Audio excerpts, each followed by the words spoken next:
Ассаламу алейкум достар, баршаңызға сәлем. Балаями бүгінде сіздерді таң қалдырудан жалықпайды. Баршамызға Рамазан айы мүбәрәк болсын. Ұстаған оразаларыңыз, оқыған құрандарыңыз, намаздарыңыз және де тілеген дұға тілектеріңіз қабыл болсын. Бір стақан ноқаттан осындай дәмді пирог және де дүкенде сататын атақты шоколадный картошканың ағзамызға ешқандай зияндығы жоқ, керісінше өте пайдалы түрін жасадық. Ендігі кезекте рецепт сіздермен бөлісуге Балаями дайын. Арнамнан алыстамаңыздар, қазір бәріміз бірге жасайық. Қажетті мөлшердегі азық-түлікті описанияға жазып өтетін боламын.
Видеода көріп тұрғандарыңыздай барлығын блендерға салып, біркелкі массаға айналдырып аламыз.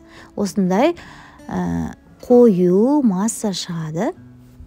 Осындай екі бөлікке бөліп, бірінен картошка жасадым, біріне пирогтың тестосына пайдаландым.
Картошканы да өзімше екі түрлі етіп дайындауға тырыстым. Бірін какаоға ұнатсам, екіншісін кокос жаңғақтарына ұнатып, әдемілеп жасап шықтым. Какаоны менің ұлымның сүйіп жейтінін сіздер жақсы білесіздер. Балама өте қатты ұнады. Сіздер де балаларыңызға жасап қуантып көріңіздер.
Көріп тұрғандарыңыздай салмасы әдеттегі чизкейктің салмасымен бірдей. Ал тестасына сәл кішкене өзгеріс енгіздік. Жаңағы дайын болған массаға 2 ас қасық күріш ұнын қосып, 1 жұмыртқаны қосып, барлығын араластырып, осындай теста жасадым.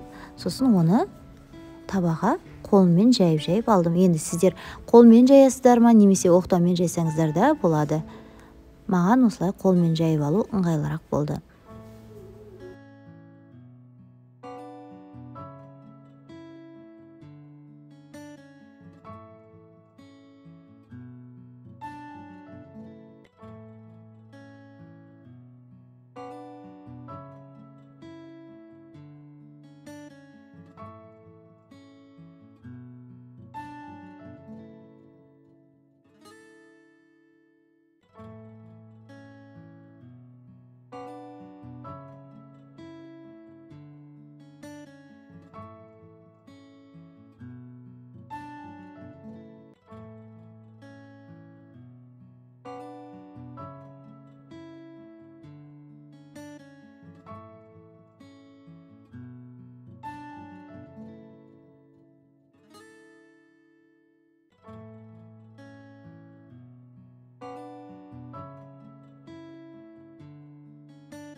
чизкейкке әдемілік беру үшін үстінен кокос жаңғақтарын септім, және де қамырынан сәл кішкене алып қалып, осындай жүрек пішіндер жасап, оның үстінен салдым.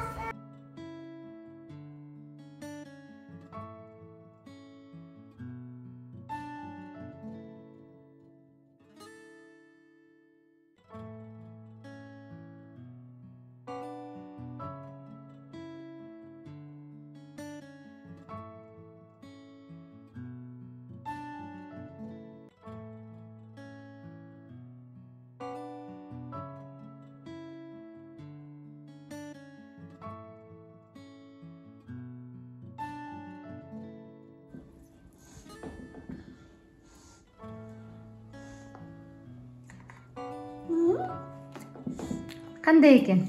Күшті. Күшті ме? Күшті.